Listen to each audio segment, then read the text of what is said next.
What's up, psychos, and welcome back to 30 Days of Book Recs. We are now on day 17 already, which is blowing my freaking mind. Yesterday, we talked about Nocticadia, so I kind of want to keep it going in that chunky book theme, and we're going to talk about The Words by Ashley Jade. So this is another MF romance. This is a Rockstar Romance, which is honestly not a selling feature for me. The first couple of times I saw this book floating around, I was just kind of like, I have no freaking interest in reading a Rockstar romance. I don't really care. It's not my jam. I'm more like mercenaries and serial killers than rock stars. I think a lot of it is because I, for some reason, just can't do singing of any kind. Whether it's on TV, in romances, if somebody's singing to another person, it just literally makes me cringe so freaking much. So I usually avoid anything kind of musically driven. That is not the case with this one. This is so much more than the quote unquote rock star piece of it. It is a very thick book, and the reason for this is a second chance romance,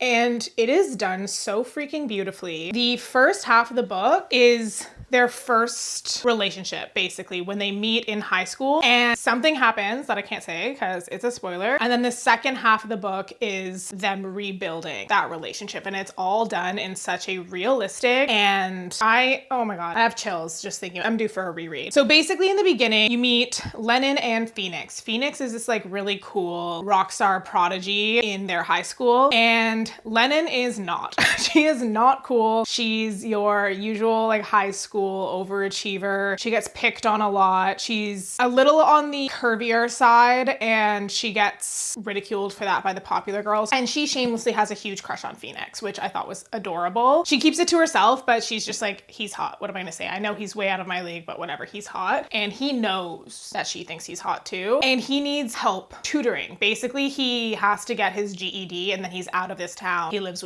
in a trailer with his like shit abusive dad. And he freaking just cannot pass English, and it's not because he's not smart enough or not applying himself. It's honestly because he's dyslexic and hasn't been diagnosed. He doesn't even know that yet. And when he goes to Lennon asking her to tutor him, she's the one who starts to suspect that he's dyslexic, because it's not that he can't, he shies away from anything that has to do with like reading and writing, basically. So she goes out of her way, she buys him this like really expensive pen that like reads the words to him first, which is something he didn't even know existed. And then all of a sudden he's able to do the work, and she advocates for him to in school, talking to professors for exams, basically because he didn't have strong parents to explain to him or to stand up for him. He didn't really know that he had that option to be like, hey, like I have a learning disability, I need to bring this tool in to help me in this exam. And Lennon is like, you can do that. And she goes and advocates for him, and he passes his exams thanks to her. And while they're doing this tutoring work together, she spends a lot of time in their garage watching them practice. And the funny thing is Lennon's father, he works or owns a record label as well too. So she's also pretty musically inclined,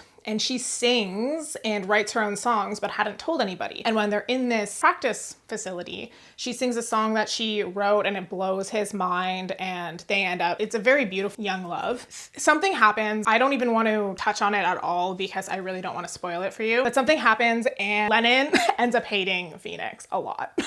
She just drops him. They never speak again. He actually blows up, becomes a national rock star, and he is off the freaking rails, doing drugs, just everything that a rock star that's burning out too quickly could possibly do to self-sabotage. Phoenix is doing it, and his manager keeps trying to hire people to keep him in control while they're on tour, but he just ends up either screwing them, or if it's a dude that's straight, he's too enamored and like in awe of him to keep him in line. So one of his friends from high school is like, I know somebody who he's not going to be able to, I guess, charm. She hates him, and she would be perfect for this job. So they go and find Lennon, who is working in a bar. She wasn't able to actually go to school because her father, who she's very close with, got very sick, and it's really sad. And basically the manager's like, I'll give you enough money to cover all of your father's health care if you come and do this for this tour. Because trust me, Lennon needed some freaking convincing. Oh, there's so much stuff I want to tell you. First of all, like their relationship is so freaking hot because Phoenix never stopped being into her. And so him trying to get her back and her resisting this entire time. It's very dark romance boyfriend, and it is like, oh my God, I need to read this book again.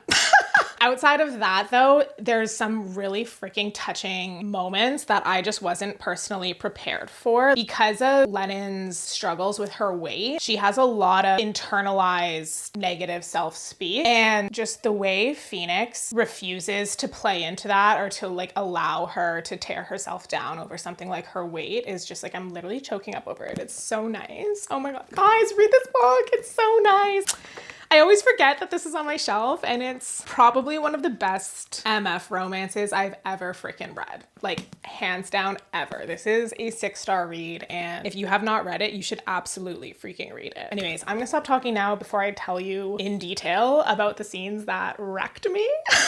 But yeah, let me know in the comments, what is a book that completely surprised you, that had a trope that you weren't really into, but you kind of picked it up and gave it a shot anyways, and then it like ended up becoming your favorite book, because that's pretty much what this book ended up being for me. Anyways, I will see you guys tomorrow on day 17. I love you, and as always, stay freaking weird. Thank you for watching today's episode of 30 Days of Book Recs. I will catch you in the next video. In the meantime, if you did want to support me by checking out any of my books that I've written, here's my backlist. I've got a wide range in here, from a contemporary surf romance to some pitch black paranormal dark romances. Take your pick. All of my books are available on KU if you want to check them out. I also have videos detailing the content of each book if you want to check them out on my channel. But I totally understand if that's just not in the cards right now. You might be going like, Alex, in this freaking economy? Yeah, right. So if you don't have the means to financially support me by reading the books, that is obviously totally okay too. I am just glad that you are here. So any interaction that you can give me on this video goes a long way. So if you want to like, comment, or subscribe, really anything is appreciated. Just smash all of those buttons. Okay, thank you. I love you. I'll see you in the next video.